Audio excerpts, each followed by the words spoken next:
and go ahead and. Sounds great.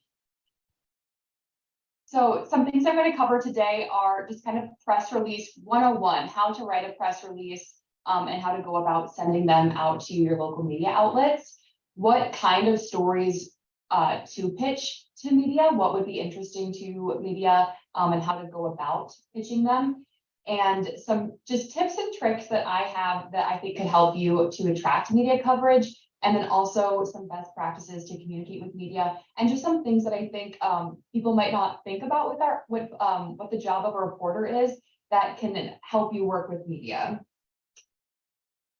So I'm Annalise Johnson. I am the daybreak and midday anchor at KIMT in Rochester.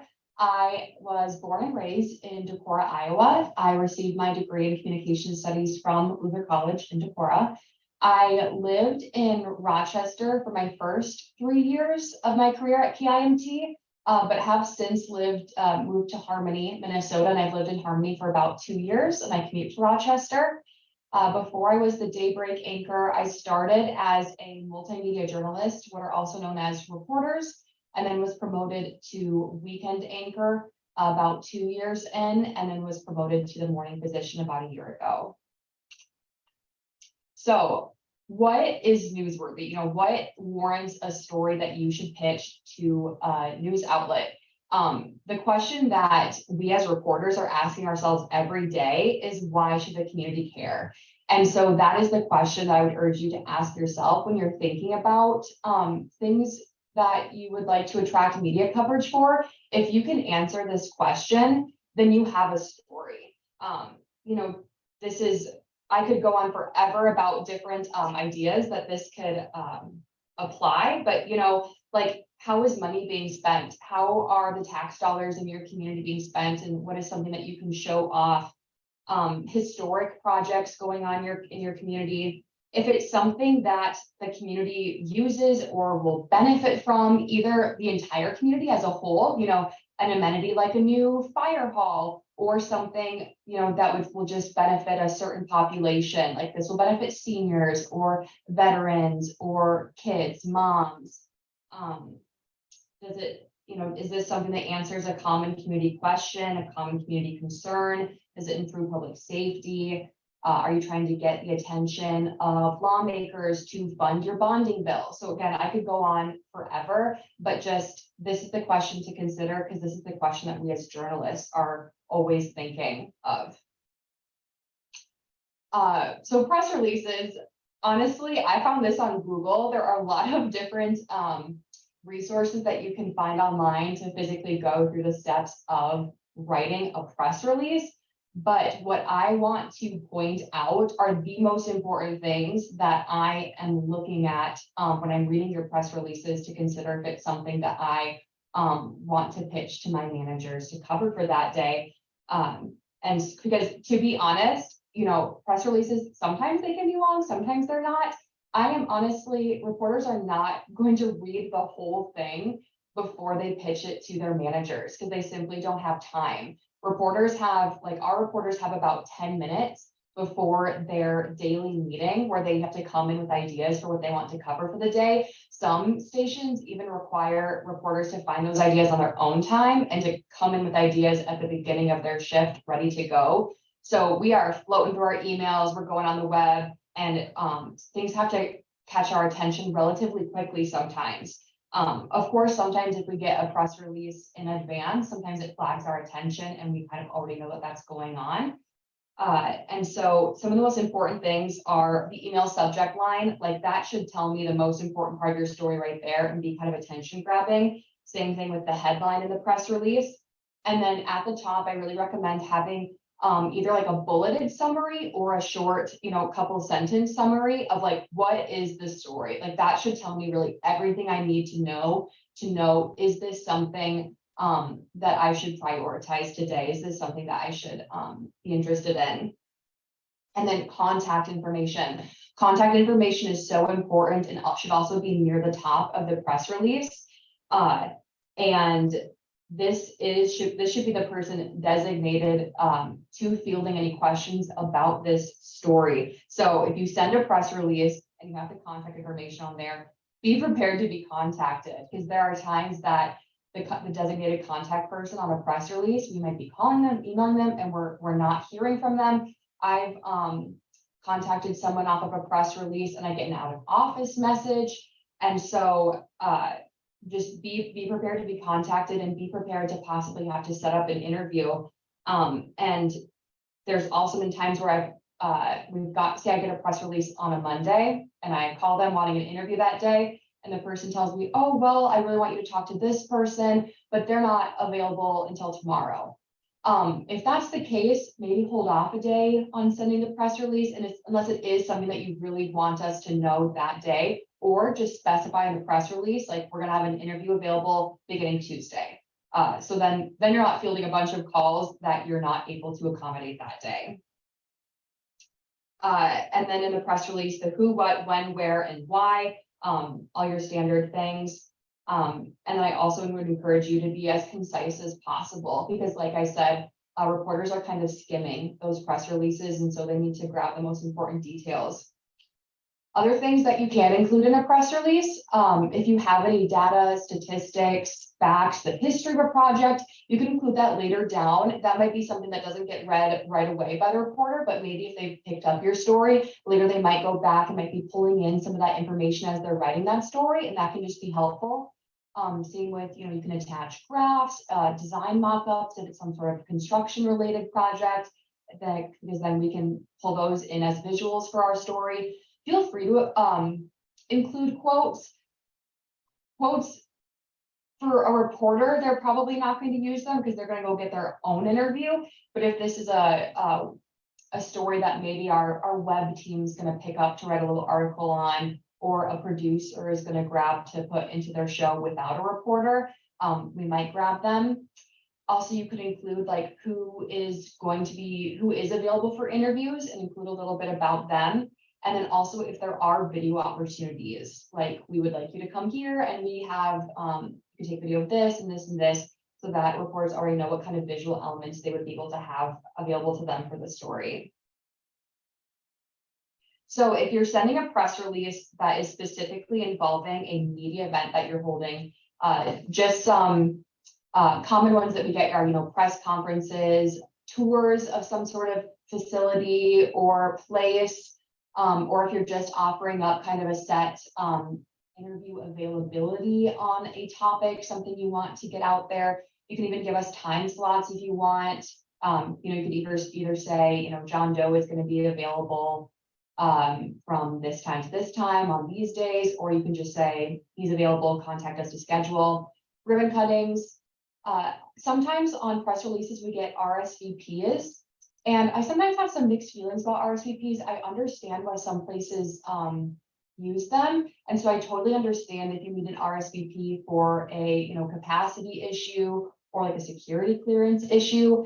But if it's not super necessary, I would kind of advise against doing it, because it might be a situation where if the RSVP was for a Tuesday event was due on a Monday, but we don't decide that we're going until Tuesday, it can get a little tricky there. But I also totally understand that sometimes people just want a heads up if a reporter is going to be attending their event.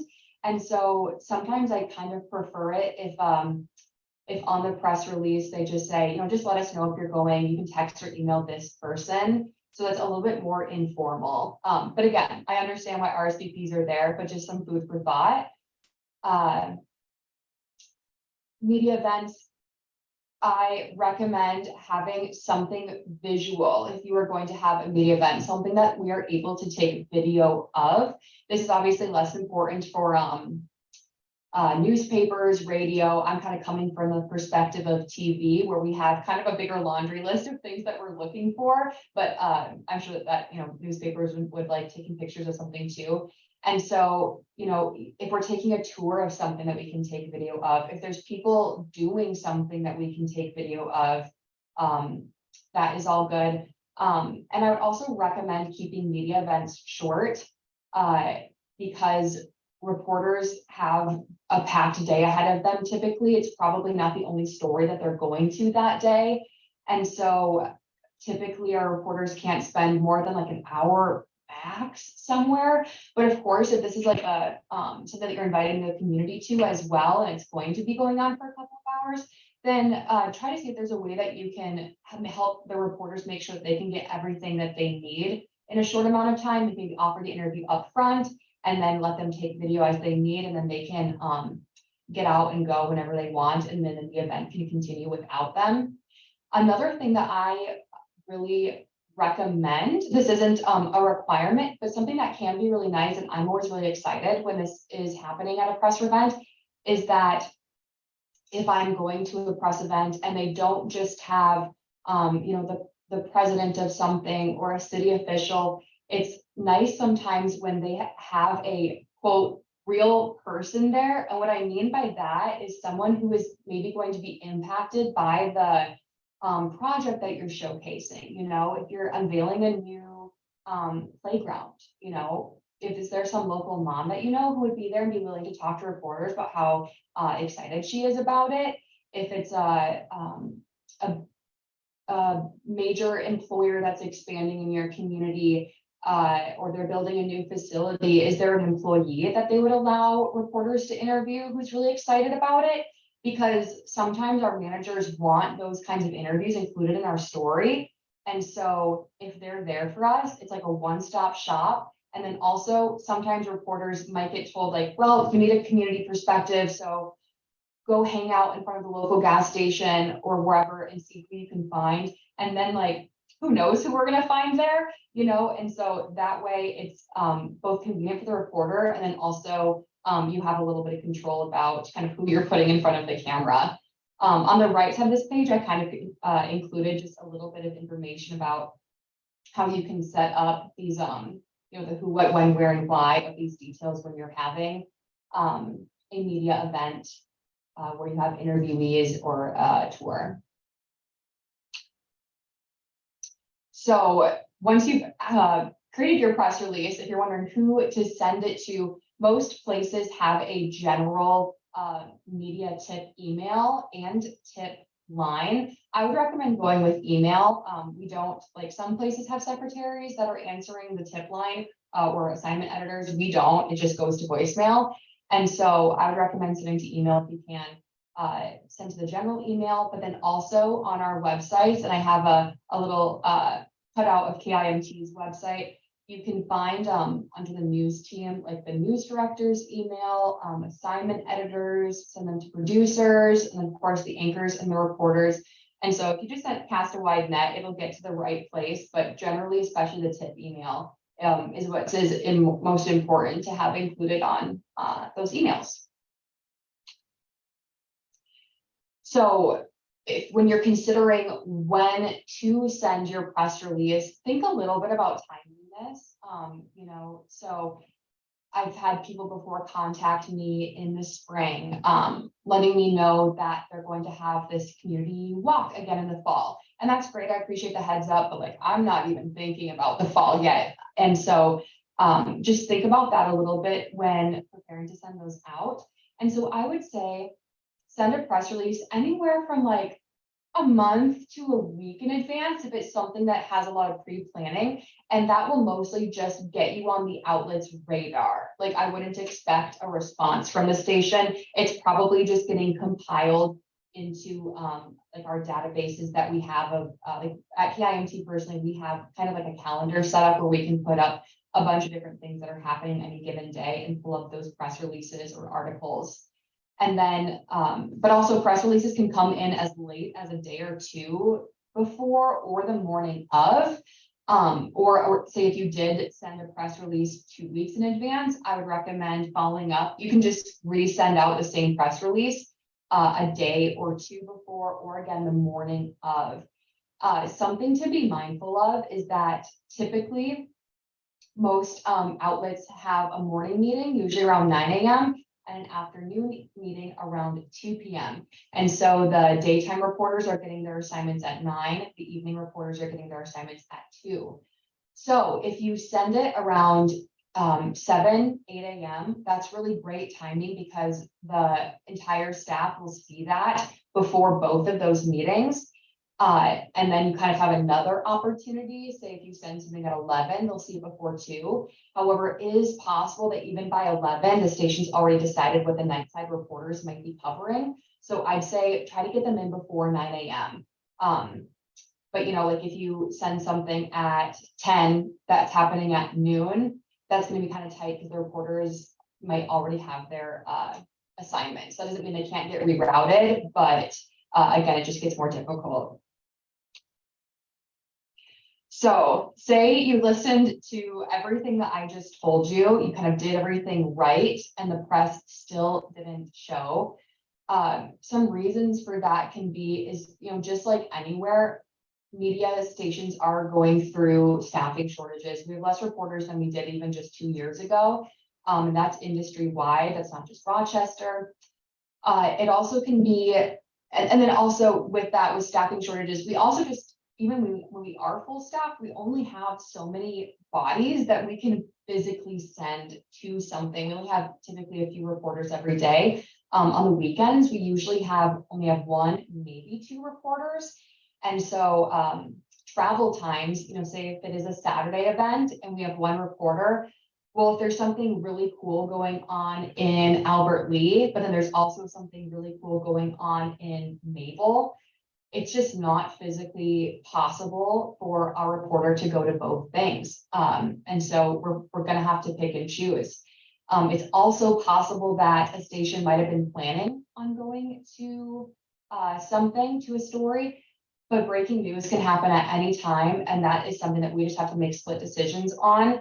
And so I just want you to understand that even if you put together a really nice press release or a really nice press event and we don't show, it doesn't mean that we don't care. It doesn't mean it wasn't newsworthy. It doesn't mean you didn't do a good job putting a press release together. It doesn't mean we're not interested.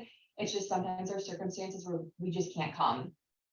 But don't be discouraged, because even if the press do not show, doesn't mean that your opportunity to get coverage from them has passed. I would recommend taking photos or video, and this is important, take them horizontally, if you can remember, just because that fits onto TV better than the vertical.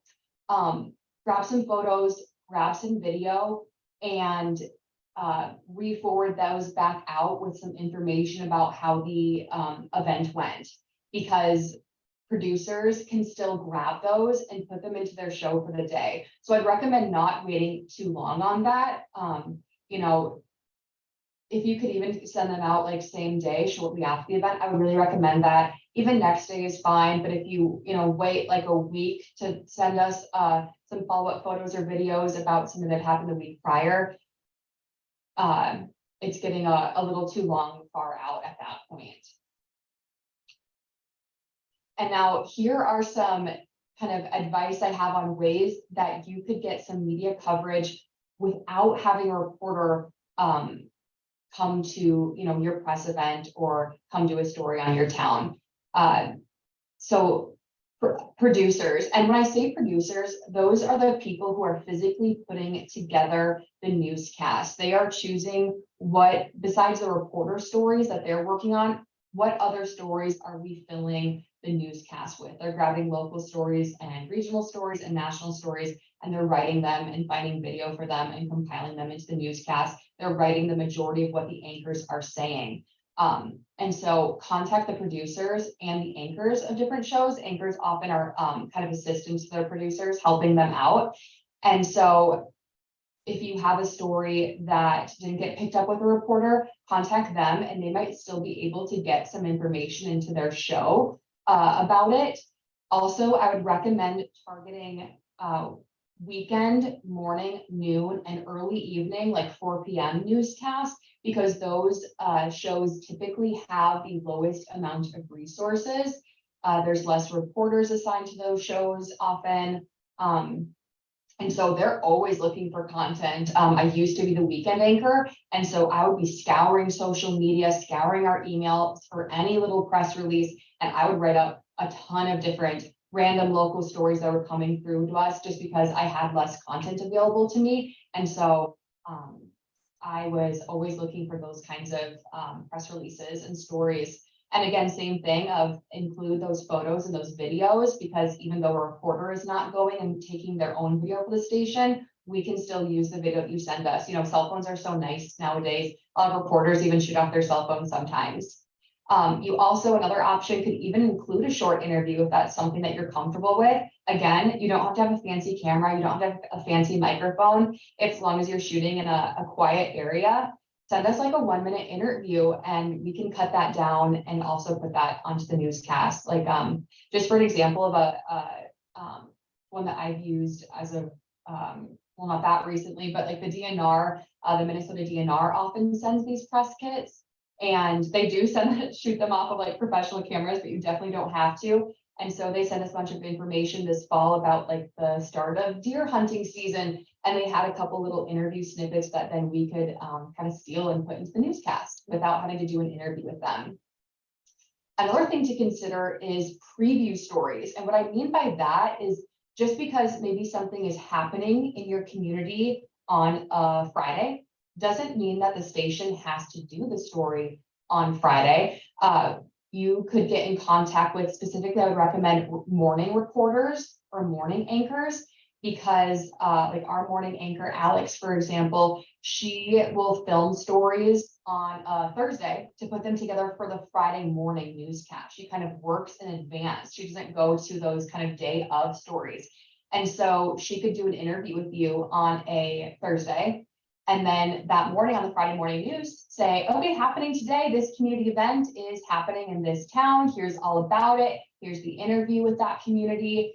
And then people know that that event is happening right off the morning of that day. And so, you know, and maybe our dayside or evening reporter will still come to your community event later that day. But even if we don't or weren't able to, you still kind of got those coverage. And as a morning anchor, those kind of preview happening today stories that Alex has shot in advance, those are some of my favorite stories for her to do on a daily basis. So that's another thing to kind of consider, is pitching in advance.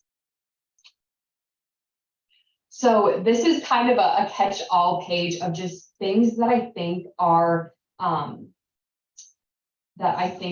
helpful to know about our jobs as reporters that can help us work together.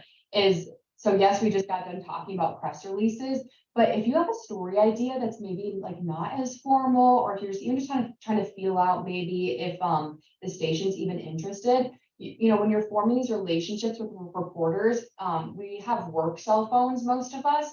And so like you can text us, you can call us, you can email a reporter one-on-one. Like I get emails all the time from just people that I've done stories with in the past who I've developed a relationship with, and they'll just let me, you know, give me a heads up if something is happening. Text too.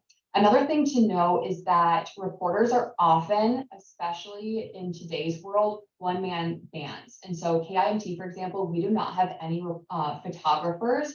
I know that the two other stations in Rochester do have a couple, but it's kind of becoming more industry standard that is kind of going away. And usually it is one person who is doing all of the driving to the story, shooting the story, doing the interview, coming back to the station, writing the story, editing the video, getting it ready, and then typically going live afterwards. And so that's just something I think is helpful to know.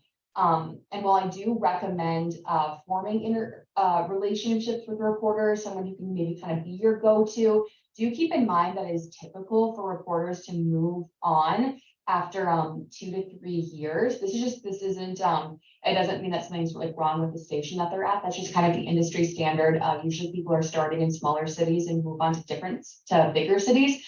Myself, Tyler Butzka, who we've both been here for like 5-6 years, we're kind of the exception to the rule, and it's because we have ties to the area and have stuck around for considerably longer than that 2 to 3 kind of shelf life. Another thing to know is that reporters have deadlines that they're working on, and those deadlines are going to be different depending on if they're a morning, a dayside, or an evening reporter. And so when a reporter is calling you wanting to do a story with you, sometimes, you know, it maybe kind of catch you off guard when they're like, yeah, I would like an interview within the next couple of hours. But that is really just the nature of our jobs. Like all the stories that we're assigned, typically our managers want us to do them that day. And for example, dayside reporters at KIMT, the first newscast that they have to be ready for is the 4 p.m. show. And so that means everything needs to be like done, and they need to be packing up their car to head to their live shot by 3:30. So that means, the latest that they could do an interview would be 2, maybe later if the reporter is more experienced and quicker at their job. And so just, when a reporter is saying that they only have a couple hour window to do this interview, I promise they're not trying to be demanding. That is just what's been asked of them that day. And they have to have a story for the 4 p.m. news no matter what. And then kind of related to that just saying no bullet point I have on there is, if you are either not interested in doing that story with us, or just really no one is available, we understand, but just tell us no, so that the reporter can move on to another story. Sometimes, it can be kind of frustrating when I'm waiting to hear back from someone when they really, don't have any intention of actually doing an interview with me. I totally understand, but just let me know. And then also know, again, we already touched on breaking news, is that a reporter could be assigned to do a story with you, and at every given moment they could get rerouted to breaking news. And that's just the nature of the job, and something that we have to roll with. When we are doing an interview with you, sometimes when I call up a person to do an interview with them, I think sometimes they have an impression that I need like an hour with them. And I really, really don't. Reporters, honestly, if you have literally only 5 minutes, a reporter, make that clear to them, but a reporter will make that work. I would say an average interview for me goes probably no more than 15 minutes, maybe 20 if it's a longer interview. We really don't need that much of your time.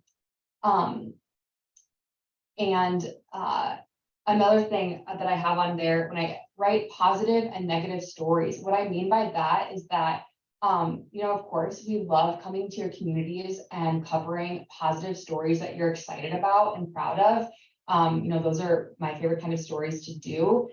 But there may be a time where we have to come to your community to cover something that isn't so happy or positive, either if something unfortunate has happened, or if there's a community concern that we're looking into.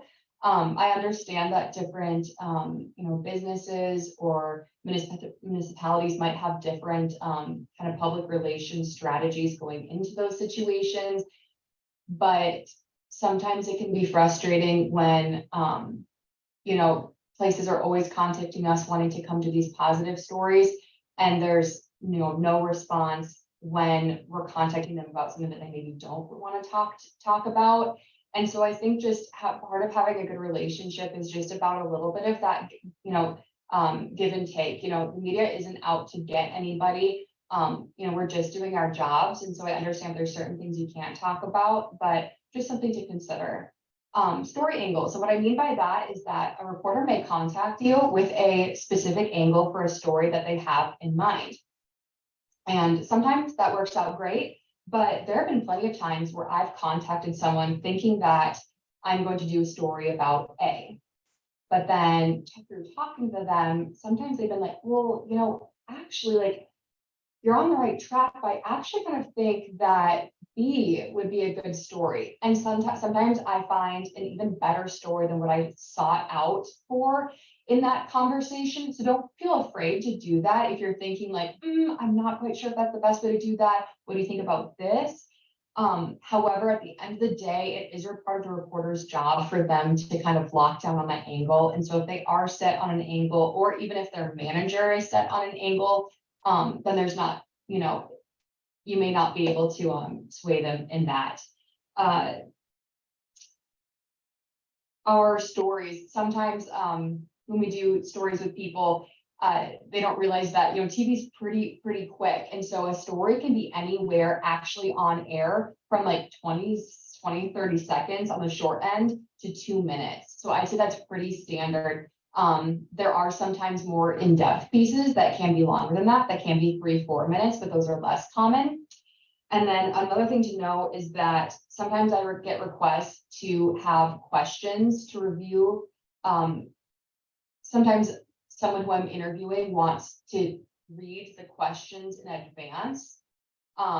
And that just kind of goes against journalistic standards. It's not preferable. Also, like, an interview is so fluid that I don't, obviously I have a structure of what I want to ask you, but the conversation could go anywhere. But of course, like, if I ask you a question that you're not comfortable answering, you can just say that you don't want to answer that question. But typically, getting those questions in advance is kind of a no. And then also, you cannot review our stories before they air. At the end of the day, you got to trust us to do our jobs. Of course, if something does air or gets posted online and there's like a factual error in that, definitely let the reporter know and they can fix it. Yes. Going on to the next, so I have a couple of just general interview tips I think may be helpful. One is that if a TV station is contacting you, do expect that they want an on-air or on-camera interview. The only exception would be sometimes they might just be calling you just to get a little bit of general background information. But if a TV station is asking for an interview, expect it to be on camera. In today's day and age, we can do Zoom interviews. It's more preferable to meet up in person. It just looks better on air. There's less risk of things lagging. But of course, we understand if either we are in different cities that aren't close to each other, it can work out better to do a Zoom.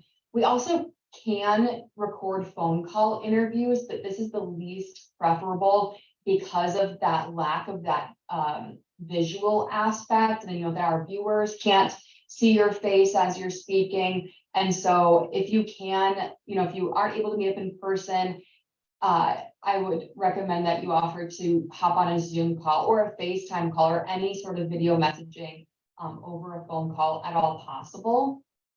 When you are interviewing, just be a human, I know it is so unnatural to have a camera shoved up in your face, and it's something that took me years to get used to, and I talk to a camera every day. But just be yourself, and that is what is going to come off the best on camera. It's gonna be the most comfortable for you. And along with that, avoid jargon when you're speaking. When you're explaining something to a reporter, explain it how you would explain it to your friend or your mom. How would you explain it to them?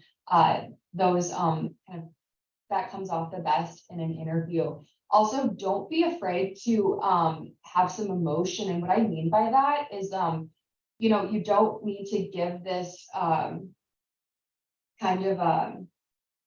pre-scripted response in your interviews. Just respond naturally. And, you can be a little emotional about whatever you're talking about, especially if it's something that you're passionate about in your community. It's totally okay to say, we're really concerned about this because, et cetera, or we're really excited about this because, et cetera. We all connect to humans. Just be a human. And also don't read off of scripts. If I get you in front of a camera and you want to read me off something, that part of that interview just isn't usable for me. Again, because it's not going to come off well on air. Of course, if there's like a specific number that you're trying to get right or something, just send me those numbers in an email and I'll include them in a different way. Also, something important to know is that we edit everything. And so if you don't like the way that you said something, or if suddenly you realize that like your hair was kind of messed up or your shirt was flipped up weird, we can start a piece of that over. If you lose your train of thought or you start to maybe ramble a little or stutter over something, just stop, take a breath, and start your thought back over, and the reporter will cut at where you begin that thought. We are typically looking for about 12 to 25 long second soundbite. And so if you can get through 12 to 25 seconds of clear speaking, that's perfect. And then we can edit them all together within the piece. And so I believe that is my last slide, and I could be open for questions at this time.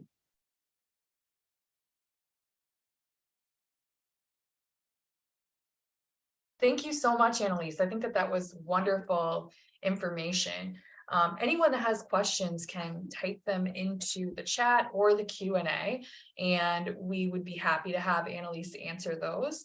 While people are kind of getting their questions entered into the Q&A or chat, I did have a couple things, Annalise, that I was a little bit curious about. So I know that you had talked a little bit about the fact that if you can't get a reporter, you can still work about getting coverage in other ways. And so I was curious if there's ever a way that you could tag news stations, or what's the best way to get them to share something on their social media channels? Yeah, for sure. So definitely keep your social media pages active, kind of related to that, because also sometimes I'm finding stories on there, and especially if it's on a municipality Facebook, I'll take stories just right off of the Facebook. I would say tagging stations on social media, that will get the attention of our web team, but the reporters might not necessarily see that. And so I would say just keep up with your press releases, because like our web team are often looking to kind of up the amount of stories they have on the website. And so they might write up an article about it. Or I'd say forwarding your press releases to those producers and those anchors. Great, thank you. We have a question from Melissa too. And Melissa is wondering how we handle people that might provide false or inflammatory statements during an interview. Can you elaborate a little bit on that?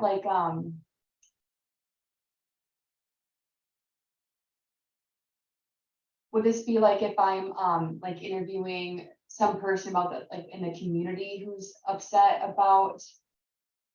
Yes, I think what Melissa's asking is about if somebody in the community is providing like false information to media, like maybe they're giving false facts. Do you fact check those people, or how do we handle that? So for one, I would say that at least a good reporter, if they are getting any kind of if they're doing a story on a community member who is upset about something happening in their city, a good reporter is going to at least reach out to the city for comment or for a rebuttal interview. Sometimes maybe a newer reporter won't do that, but I would say a good reporter is going to. And in that case, you might be able to even point out to that reporter, like, look, this person's saying A, B, and C, and you might be able to just directly to prove to that reporter, like, that's not the case. And also that is your opportunity to give a statement or to do an interview with that reporter, to be like, hey, I know we've been getting some questions about this topic. Some people are kind of upset about that. What we want our community to know is that actually this is what's happening. And so when stations report, when a station is coming to you for comment, that's kind of your opportunity to rebut that. But then also, like I said, of course, if you are able to just easily prove that what that person's saying is not true, and like I can look into that, definitely.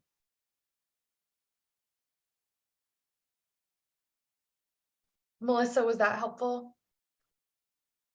And that was kind of what. Perfect. Great. As I was kind of thinking through what you were saying to Annalise, one question that popped into my mind was about exclusivity. So if I'm trying to get a reporter to come to my event or come to something that might be happening within my community, is it more attractive to news stations if you offer like exclusive coverage, or is that not something that they really care too much about? Exclusivity can be really cool, especially if it's if it's like a general like event, I would say, for you to invite all the media, if it's just something nice that you want to showcase.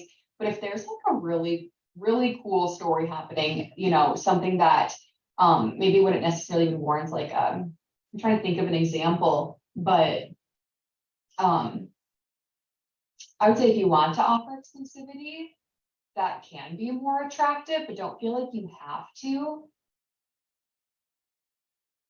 But for example, a recent exclusive that we did maybe like a month ago, is one of the press people from Mayo reached out directly to our station offering us an exclusive of this really cool story. It was like, don't quote me, but it was something like, 'cause I didn't do the story. It was something like one employee donated like an organ to another employee, and they presented that to us at first as an exclusive. And so of course we're like, yeah, that's an awesome story. We'd love to do that. But don't feel like you have to, but it can make it a little attractive sometimes. Great, that's helpful. Kind of in the same vein as exclusivity, I'm always curious, when you send out these press releases, I think it's so easy to just send it to like a mass blind copied list or, not blind copied list. Do you think that that's okay to send it that way? Or do you think that people are more receptive to doing the story if they are sent the release directly?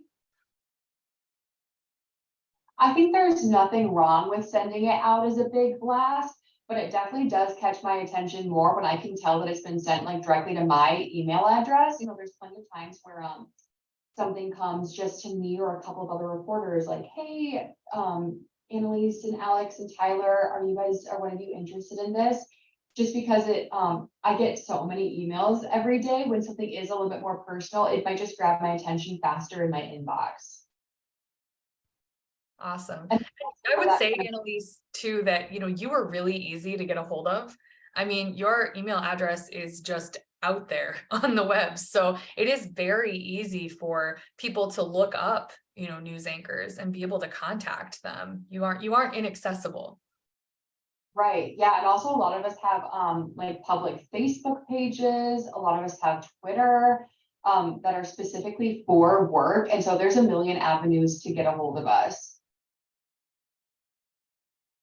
Do you ever get invited to like pages for municipalities? And do you want to be invited to like those pages so you can follow up on those things?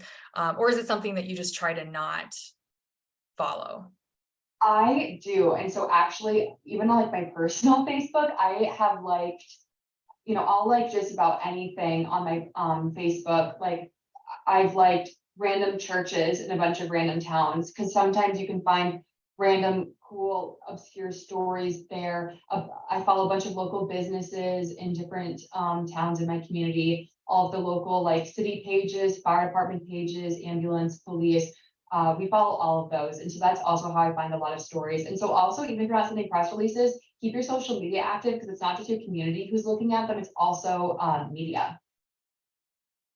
And I've seen that happen too. I've seen that I've pushed something out on social media and, an hour later, I'm getting a call from a reporter asking to do a story on it. So you probably are going to get a bunch of requests to follow a bunch of organizations and municipalities after this. So you'll have a lot of notifications. I will have to like. As people are continuing to type things in the Q&A and chat, I had a couple more things that I was curious about in listening to your presentation.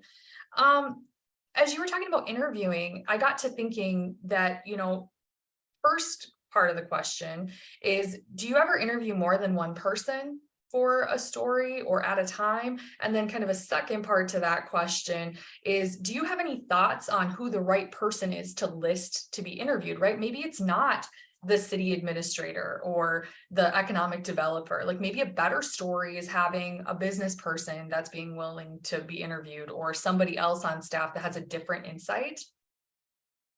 Yeah, so I can do 2 interviews at once. I have done that before. Mostly it's more so with people who are more nervous about being on camera. And so I definitely can, or sometimes if it's just the other day, I interviewed a husband and wife, because the story was about their kind of like pregnancy birth story. And so they were kind of like doing it together, and that's totally fine. It kind of depends on the story.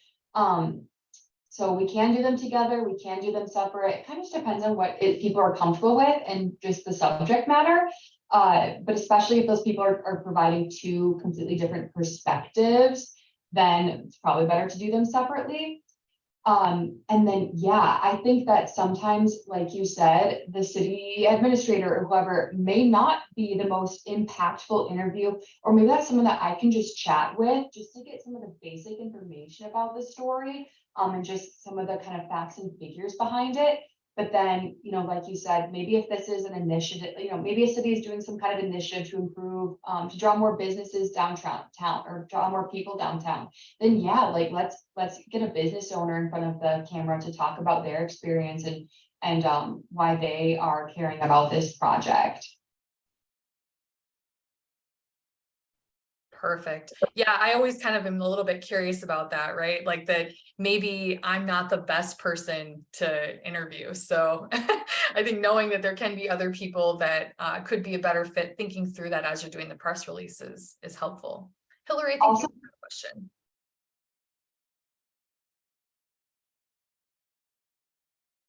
Yeah, I do have a question. Earlier in your presentation, you mentioned, it's all about balance, having positive stories, but also being open to sharing some negative stories. And I think sometimes that is something that's very difficult for cities to admit or to want to focus on. Could you give us some examples of negative stories that a city could share that would be something you would want to report on, but at the same time, the city isn't opening up a can of worms by sharing the negative news story? Yeah.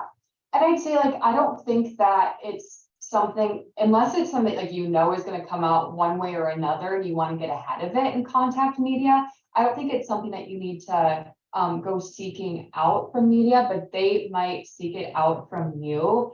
And so, and I think sometimes it isn't, I guess what I'm trying to say is that you don't even necessarily have to agree to talk with us about that or do an interview about it.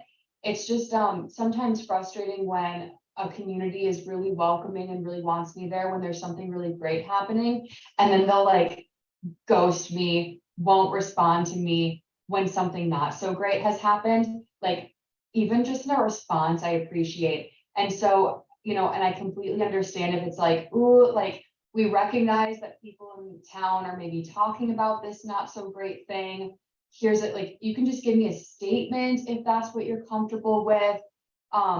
Or, even responding to the reporter to let us know, like, hey, we got your media request, but we're just not going to comment at this time. But then know that the reporter may still do a story on it, and may just include in that story, like, the city had no comment, I reached out to them. Sometimes it's out of the reporter's hands. Again, it's not necessary. Like, I don't want people to think that it's these reporters like going after you and trying to, we're people in your community too. No one's out to get anybody. And we often have bosses above us who are telling you, you have to do this story today. And so often we're going to tell the story one way or another. And so it's just up to the cities to decide if they want to be a part of it and how to be a part of it. And again, we are compassionate humans too. And so if you're compassionate humans with us, we can work together to find something to figure out a way that everybody can become as comfortable as possible. And normally these more negative stories, like, we're not pulling them out of thin air. It's usually because we're seeing on social media people talking about them, or someone might have even come directly to the news station wanting to talk about it. Of course, I can I can sniff out sometimes when I can see somebody, ornery about something on maybe social media where I'm like, I don't really know if that is like really the case of what that person's saying. And so I would just really recommend not ghosting reporters when they're reaching out about something. And typically some kind of comment is better than no comment. Yeah, and Hillary, I think, probably what Annalise is referring to too is when like scenarios happen that can make us uncomfortable. So let's say our community has like a major employer closure that happens, right? Nobody wants to talk about that. It's not great. It's not great for the employees. It's not great for the community. But it is a story that is probably going to get run one way or another, because it is impactful within the region. So I do appreciate that, Annalise, that, even if we can just provide a statement, that can be helpful to reporters, because there is definitely that kind of give and take relationship. So I do hear what you're saying there too. We do have a question from an attendee. So they are wondering about the service area for stories. So not necessarily specific to KIMT, but how many miles will reporters typically travel to get to a story? It really depends. And so for example, in KIMT service area, reporters will regularly travel, an hour to Albert Lee, an hour to like the Harmony, Maple Canton area. That's pretty normal. Most of our reporters are based in Minnesota, but sometimes we do send people to Iowa. And so it really depends. I've gone to the Twin Cities for stories before. If something, there's been local people who are protesting something in the Twin Cities to legislators. I've gone up there. It really depends. And that's something that, the more notice we have, the better. But yeah, we'll travel for stories for sure. And would you say that that's kind of the locality factor is important there? So if it's a story, even if it's an hour and a half away, but it impacts kind of your local geography, it would still be relevant. Yeah. And I think too, kind of keeping an updated list for these municipalities on the call today, keeping an updated list of media within your region, within that like 1 to 2 hour range, that can be really helpful for you as you're kind of putting out these releases and getting ready to share it. And it's not necessarily just news stations, right? I mean, sharing this information with your newspapers, sharing the information with radio stations, magazines. There's a lot of different types of media that are out there. And so I think putting together that regional listing for your geographic area can be very, very helpful and make sending out the press releases a lot less painful. Yes. And for something, along that vein, like for example, Winona County is technically not in KIMT's service area. However, something big happening in Winona might be intriguing to our other viewers in southeastern Minnesota and North Iowa. And so if we get a press release from Winona, we might still write up a story on it. But that again would be something that we're probably not going to send a reporter, because it is technically kind of on the fringe of our viewing area, but that might still be a story that we want to include in our newscast. Great. You had mentioned to Annalise during your presentation, the fact that, even if you don't get a reporter to come out and attend your event or do an interview with you about something that's happening in your community, that you can send information afterwards. Do you envision that as like sending a post-event release, or just kind of some footage with photos and information, just saying, hey, if this is helpful, great. How do you like that to be submitted? Yeah, photos and videos. Videos are better than photos, but if photos are what you can do, then that's totally fine too. And you could even just attach that with the press release from before. Of course, if there is any additional information that kind of came out from the event as it was happening, you can include that. But I wouldn't, you don't have to do the work of writing out a post-release release.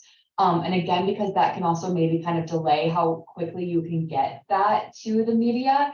But if it's something that, if your event is at 1 and it ends by 2, and you can have videos sent to the news station by 2:33, we could have that on the 4 o'clock news. That's very helpful. And I liked your point about, getting the horizontal footage, right? Because it's so easy to, just film it, not thinking about, how it's going to be best viewed on the news. So that's something I'm kind of putting into my mind so that I can remember to do that for you going forward. And then, one final thing I had a question on was that you and I talked a little bit about the fact that I just like to prepare and I like to be ready for things. I like to make sure that I'm knowledgeable and have information. And so as I think about interviews, one of the things that makes me a little bit nervous is not feeling that I am going to have adequate information or be prepared enough to do the interview. And I know you said that there's really no way to, review that footage or approve the footage before you send it out or anything of that nature. But do you ever give people kind of a summary, a high level idea of the types of questions that you might ask so that they can think about them while your team is driving there? Yeah. So definitely we can talk in advance about just kind of what the story angle is. We can kind of pre-interview on the phone a little bit. Like I'm never gonna call someone to tell them I want to do an interview with them today, but I'm not gonna tell them what about, like it's you'll have an idea of what we want to talk about, or if there's any like specific, sometimes people ask me like, okay, is there any specific information that you're going to want that I should have prepared in advance? And I can let you know about that too. It's just like when people want like a pre-approved list of questions, I can't do that for you. But I can definitely, we can, you'll have a general idea of what I want when we get there. Great. I think that just goes back to the communication piece, right? Building that relationship and that rapport with the reporter, with the station, so that you can express your comfort levels and help them to produce an even better interview. So at the end of the day, I think it's really just building that relationship so that both entities can achieve what they're looking to achieve. Yes, 100%. Awesome. Any other questions for Annalise or thoughts, ideas, suggestions? Otherwise, I will just re-emphasize the fact that it is very easy to get a hold of people within your regional media stations. And so I encourage you to, look up their contact information, send them things as you have them, because while Annalise does a great job of kind of looking for information on social media and, seeking things out, there are a lot of events that are happening and there are a lot of great projects that are occurring. And the best way for her to make sure that your stories get covered is for you to share them with her. So I think being really mindful of that and continuing to build those relationships, I think that will help our region, our communities to be stronger. So I really appreciate you sharing this information today, Annalise. I personally found this to be extremely helpful. I hope others on the call today also found the information to be useful. But I will definitely be sharing the recording. We'll get this up on our YouTube channel. We'll send out the link to you so that if you want to rewatch Annalise's presentation, you'll have the capability to do so. But I really appreciate you taking the time today. I've learned a lot. Thank you so much for having me. Any final tips for us, Annalise, on things we can do? Oh gosh, covered a lot. You did great. Awesome. Well, thank you again. I appreciate your time. And it does look like we are getting some comments and people are thanking you for the great information, Annalise. Happy to help. And of course, also if anybody has any follow-up questions, you can email me. Yeah, could you type your email in the chat, Annalise, just for those people that may want to reach directly out to you? So she will be typing that in the chat. If you would like to get in touch with her, please feel free to reach out to Annalise. Like I said, I have worked with her before. She's very responsive, and she will certainly give you some great answers and information. Great. Well, thank you everyone for joining us again today. We really appreciate it.